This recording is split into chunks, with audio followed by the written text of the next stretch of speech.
The collective had been conquering worlds for longer than most species had existed.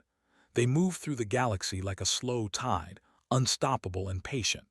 11,000 planets had fallen to them across 3 spiral arms of the Milky Way.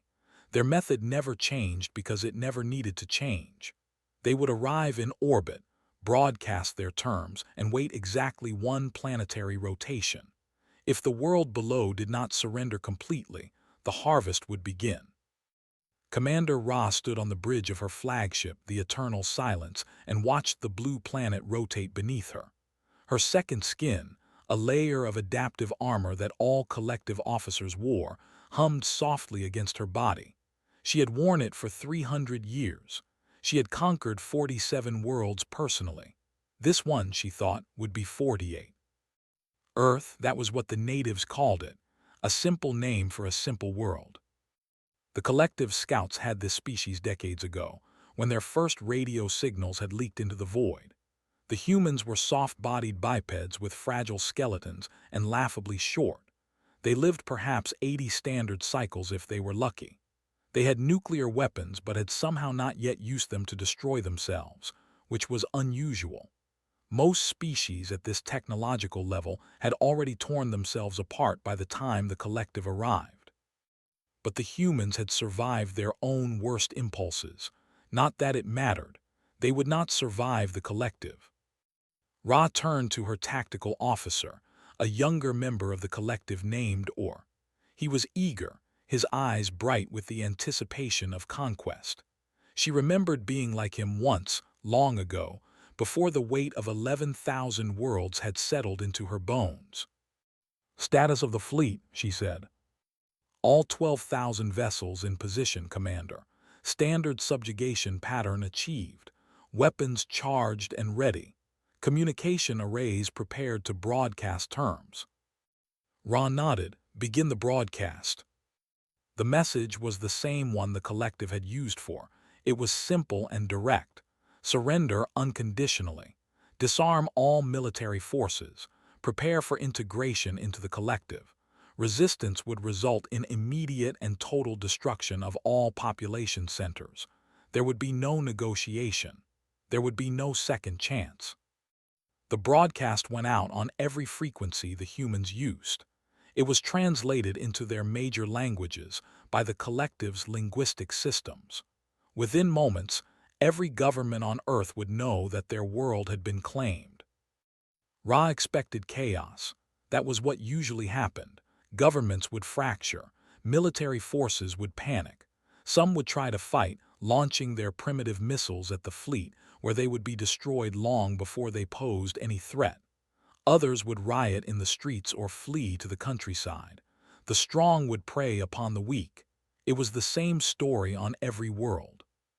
But Earth did not follow the script. For the first few hours, there was activity. The humans scrambled their military forces, just as expected. Their satellites repositioned to observe the fleet. Their leaders held emergency meetings. Their news networks broadcast images of the ships in orbit, and people around the world looked up at the sky with fear in their eyes. Then something strange happened. The chaos stopped. Ra noticed it first in the radio chatter. The frantic communications between governments, the military channels buzzing with orders and counterorders, the civilian broadcasts filled with panic, all of it began to quiet. Not gradually, but deliberately, as if someone had given an order for silence. "What is happening?" she asked. Or checked his instruments. "I am not certain, Commander. Their communications are coordinating, all of them. Every major government appears to be acting in concert." "That is not possible. They have never achieved unified action in their entire history. Our scouts confirmed this." "Nevertheless, Commander, they are coordinating." Ra felt the first small flicker of unease. It was not fear. She had forgotten how to feel fear centuries ago, but it was something close to it.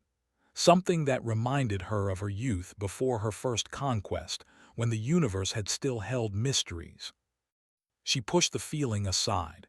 It did not matter what the humans did. They had no weapons that could threaten the fleet. They had no technology that could overcome collective defenses. Whatever they were planning, it would fail. "Continue monitoring," she ordered, "and prepare the second broadcast. They have 18 hours remaining before the harvest begins." The hours passed slowly. Ra remained on the bridge, watching the planet below. She could see the lights of their cities on the night side, spreading like scattered jewels across the dark continents. She had seen such lights on 1,000 worlds. Soon, many of them would go dark.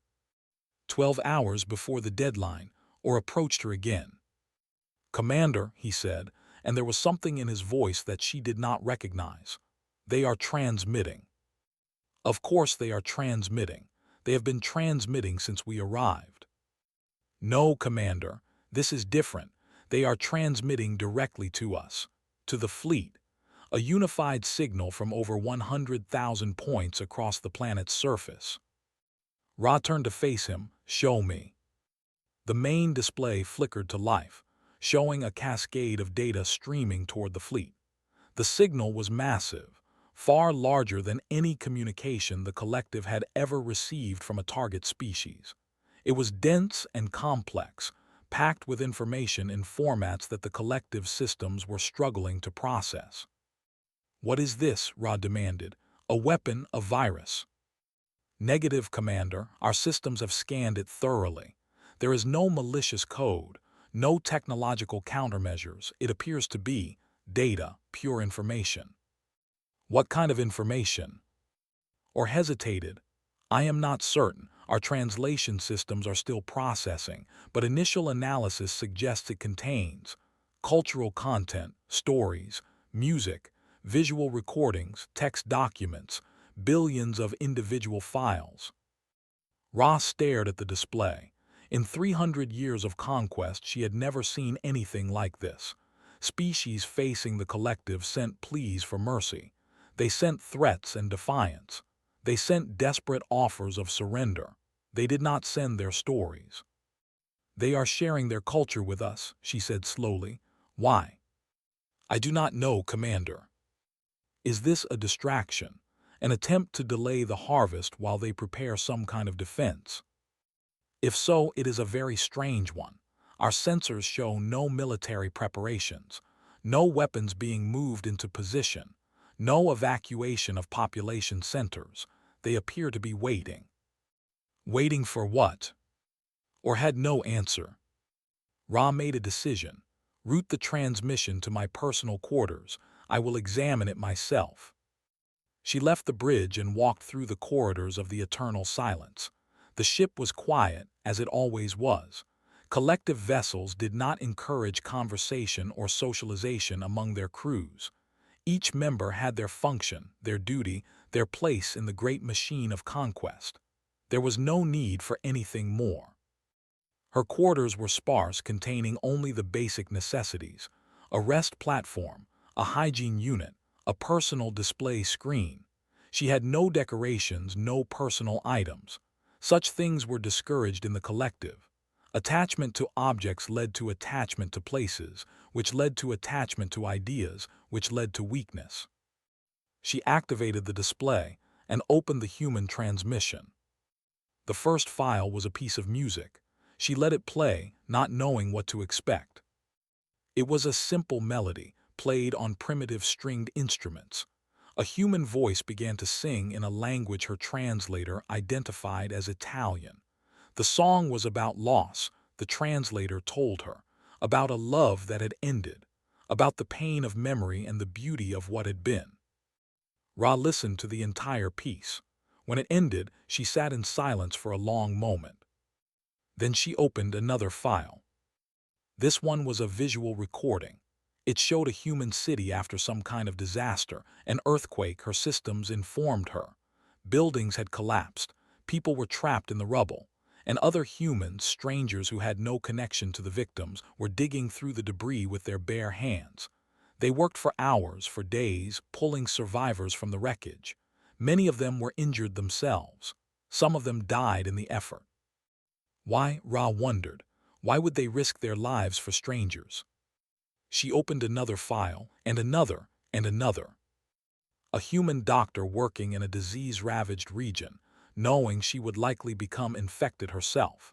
A human soldier carrying a wounded enemy to safety. A human child sharing food with a starving animal. A human artist creating beauty from pain, turning suffering into something that could be understood and shared. And there was more, darker things. Humans hurting each other in terrible ways, wars and massacres and cruelties that made even Ra pause. The humans had documented their own horrors with the same thoroughness that they documented their kindnesses. They hid nothing. They showed themselves complete in all their contradiction. Hours passed, Ra did not notice. On the bridge, or waited for orders that did not come. Around the fleet, other officers were accessing the transmission. The deadline for the harvest approached and passed. No one gave the order to begin. The humans had not surrendered. They had not fought. They had simply opened themselves up, showing the collective everything they were, and waited to see what would happen next. In her quarters, Commander Ra watched a recording of a human mother singing to her dying child. The song was soft and gentle, full of love and grief. The child's eyes were clouded with approaching death, but they never left the mother's face. The mother's voice broke, but she did not stop singing. Ra had ordered the deaths of billions. She had watched worlds burn. She had felt nothing. Now, watching this simple moment between a mother and child, she felt something crack inside her, something she had thought was dead forever. She did not know what it was, but she knew, with a certainty that terrified her, that things would never be the same again. Part 2. The transmission continued to spread through the collective fleet like water seeping into stone. It found every crack, every hidden weakness, every carefully sealed chamber of the soul. No firewall could stop it because it was not an attack. It was an invitation. Commander Ra emerged from her quarters after 17 hours. She had not slept. She had not eaten. She had simply sat in the dark, letting the weight of human memory wash over her. When she returned to the bridge, she found Or still at his station, but his eyes were different. They had lost their eager brightness. Something heavier had taken its place. "Report," she said, though the word came out softer than she intended. "The harvest deadline has passed, Commander. No orders were given. The fleet remains in position," Or paused. "I accessed the transmission." "I know. I found something called jazz. It is a form of music. The humans create it together in the moment, each musician responding to the others. There are no fixed rules, only trust and listening." He looked at her with something like confusion. "We have nothing like it in the collective. We have never created anything together." Ra did not respond. She turned to the main display, which still showed the cascade of data streaming from Earth. The transmission had been running for almost a full day now, and it showed no signs of stopping. How much did these creatures have to share? How many stories could one species possibly tell? The answer, she was beginning to understand, was infinite, because the humans did not just tell stories about great events and important people. They told stories about everything. A woman waiting for a bus, a child finding a shell on a beach, an old man remembering the face of his wife. They found meaning in the smallest moments, and they preserved those moments in words and images and sounds so that others could find meaning too. Reports began coming in from across the fleet. At first, they were confused and fragmented. A weapons officer had locked himself in his quarters and would not respond to hails. A navigation team had abandoned their posts to gather around a single display screen, watching something called a film. A medical unit had requested permission to descend to the planet's surface to study human healing practices. Then the reports became stranger. A senior commander named Ra, who had led the collective's forces in the Orion sector for 2 centuries, had encountered a human text called Crime and Punishment. She had read it 3 times in succession. On the 4th reading, she had begun to weep. Her subordinates did not know what to do. They had never seen a collective officer weep. Another commander had found recordings of something called the Holocaust. It was a period in human history when one group of humans had systematically murdered millions of another group. The efficiency of the killing had initially impressed. It was not so different from collective harvesting methods. But then he had found the testimonies. Survivors who had watched their families die. Children who had hidden in closets while their parents were dragged away. And he had realized that the humans had documented this horror not to celebrate it, but to ensure it was never forgotten, never repeated. Had sealed his quarters and would not respond to any communication. Ra listened to these reports with a growing sense of something she could not name. It was not quite fear. It was not quite grief. It was something larger, something that encompassed both of those emotions and transcended them. She thought of the 11,000 worlds the collective had harvested. She had never considered what stories those worlds might have told, what songs they might have sung, what beauty they might have created from their suffering. Now she could not stop thinking about it. "Commander," or said quietly, "what are your orders?" Ra did not answer immediately. She was watching a new file that had appeared on her personal display, a piece of human visual art. It showed a night sky filled with swirling stars, painted in thick strokes of blue and yellow. The artist, her systems told her, had created it while confined in a mental healing facility. He had looked out his window at the darkness and seen beauty. He had turned his pain into something that, thousands of years later, still made people stop and stare. "We have been conquering for so long," she said finally. "Have we ever created anything? Or was silent? We take, we harvest, we integrate, but what do we make? What do we leave behind except emptiness?" "We bring order," or said, but his voice lacked conviction. "We bring efficiency. We end the chaos of independent civilizations and unite them into something greater." Greater in what way? The humans have chaos. They have war and suffering and cruelty beyond measure, and yet they also have this. She gestured at the display. They turn their pain into art. They find meaning in their losses. They love each other even knowing that love will end in death. She paused. "What do we do with our pain, or what do we do with our losses?" "We do not have pain. We do not have losses. We are the collective." "No, we have pain. We have simply forgotten how to feel it." Ra turned to face him. "I remember my childhood, before I was integrated, before I became a commander. I had a mother. She sang to me when I was afraid. I had forgotten that for 300 years. Watching that human mother with her dying child, I remembered. Or stared at her. Commander, this is dangerous. Yes, I know. The humans are doing something to us. Not with weapons or technology, but with something far more powerful." She looked back at the planet below. "They are reminding us what we have lost, what we have taken from ourselves and from others. They are making us remember." Around the fleet, the remembering continued. A junior officer found a collection of human letters written by soldiers during various wars. These were not official documents or strategic reports. They were personal messages to loved ones, written in the shadow of death. Many of the soldiers knew they would not survive. They wrote anyway. They told their wives they loved them. They told their children to be brave. They apologized for things they had done and things they had failed to do. The officer, who had never known his own parents, read these letters for 12 hours straight. A tactical analyst discovered human philosophy, not the cold, logical systems of the collective, but messy debates about meaning and existence and morality. The humans had spent thousands of years arguing about whether life had purpose, whether goodness was real, whether suffering could be justified. They had never reached a conclusion. They argued still. The analyst found this strangely comforting. The collective had always claimed to have all the answers. The humans admitted they did not and kept searching anyway. A medical officer found recordings of human funerals. She watched as families gathered to mourn their dead, sharing stories and tears and sometimes laughter. She watched as strangers came to honor people they had never known, simply because those people had lived and loved and mattered. She watched as humans faced the reality of death, not with the cold acceptance of the collective, but with grief and hope and stubborn love. In the collective, the dead were recycled. Their organic matter was processed and repurposed.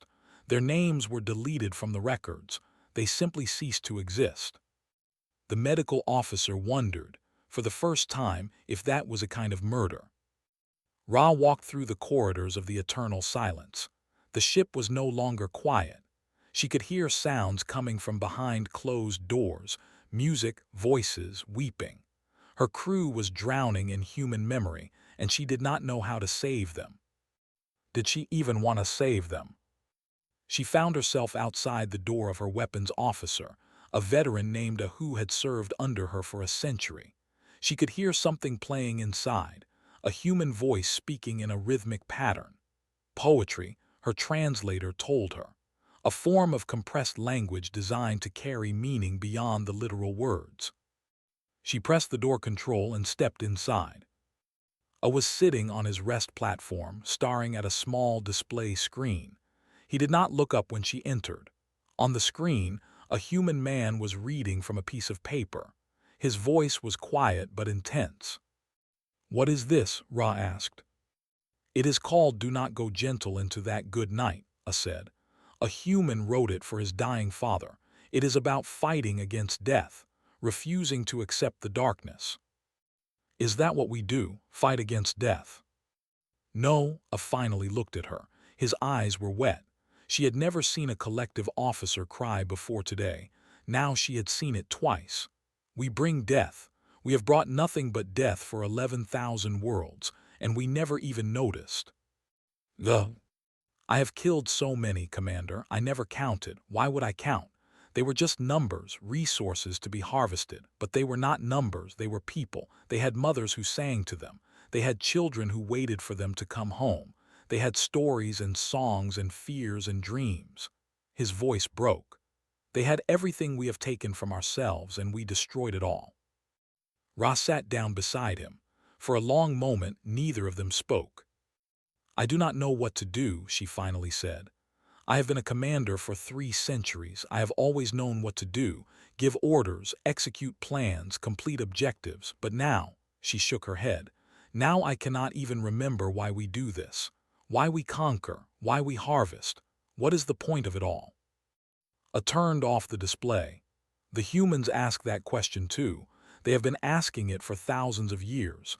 They still do not have an answer, but they keep asking, they keep searching. He paused. Maybe the searching is the point. Outside, the blue planet continued to turn. The transmission continued to flow. And slowly, imperceptibly, the collective began to crack.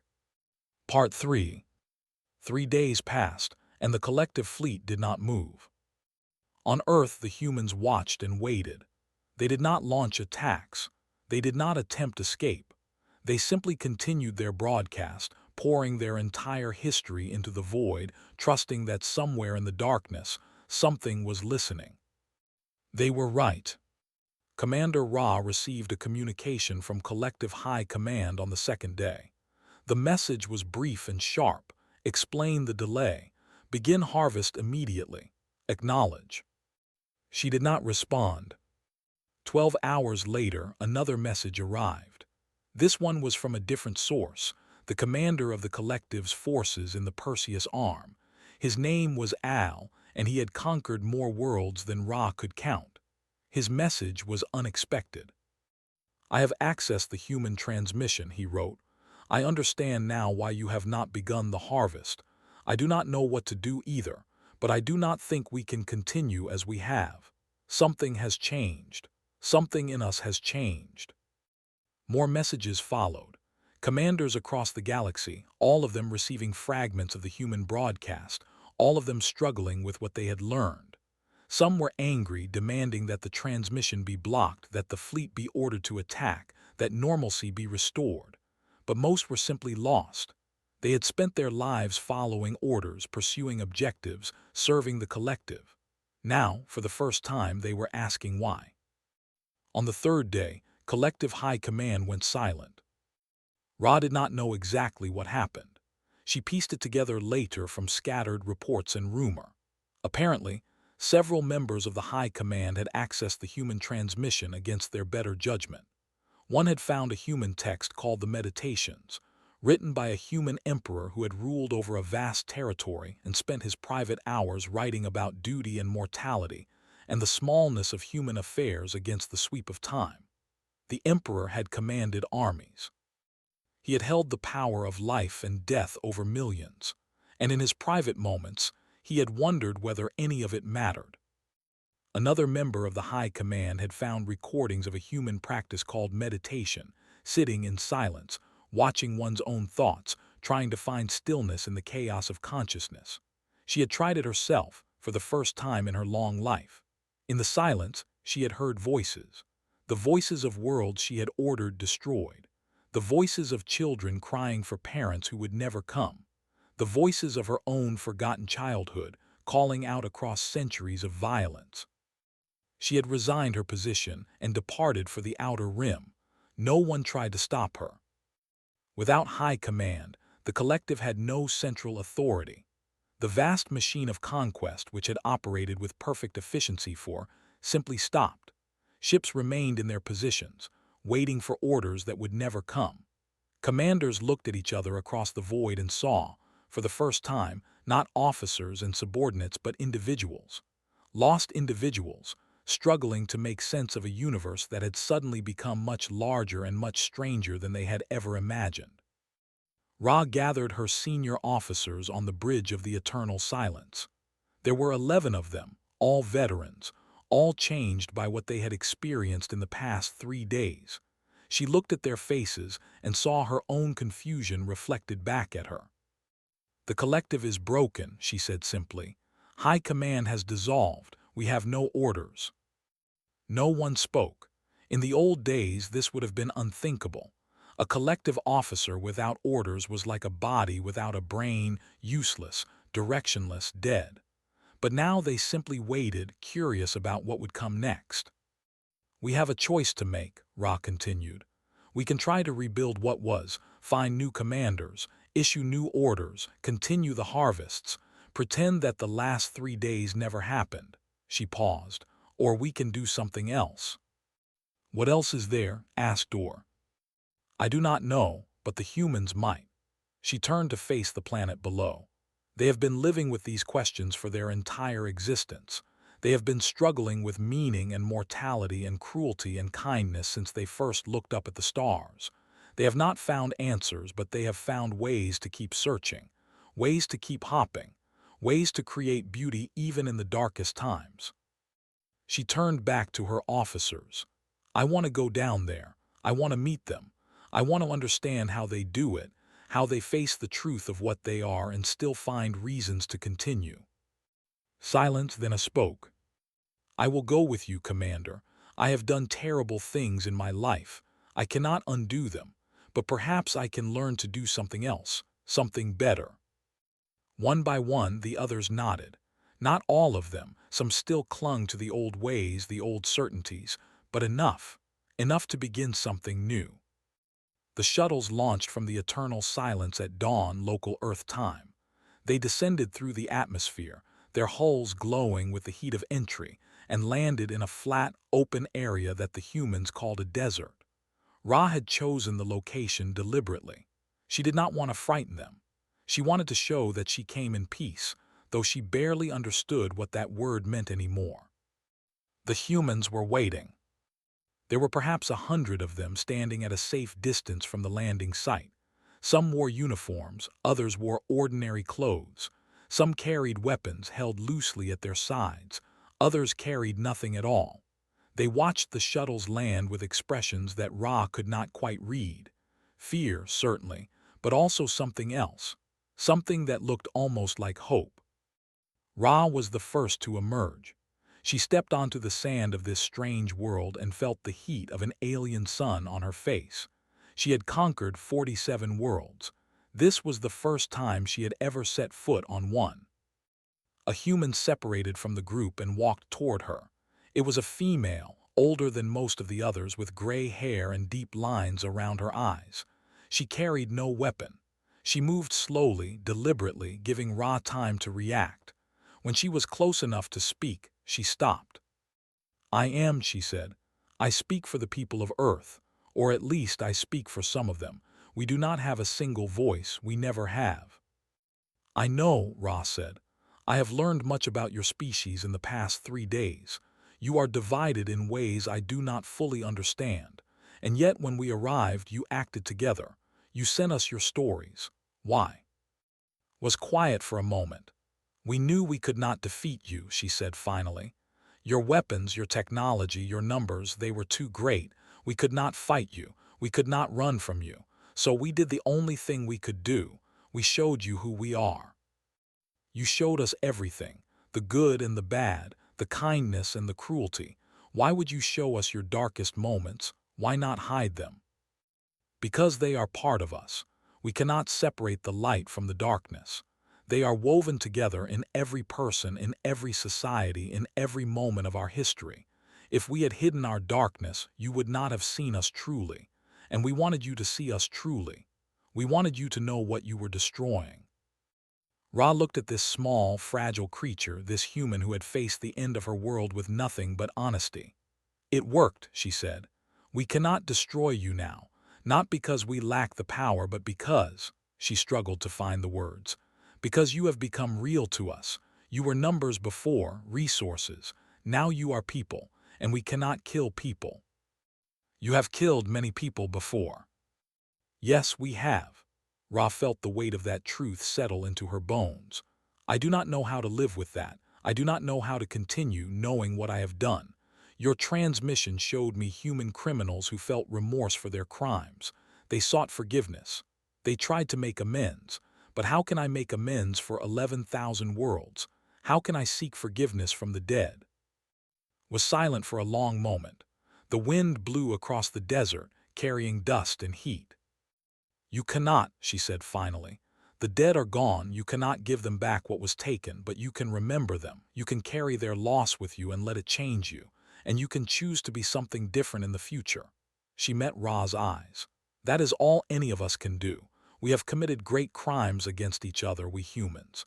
We have done terrible things that we can never undo, but we keep going. We keep trying to be better. Not because we can fix the past, but because the future is still unwritten." Ra considered this.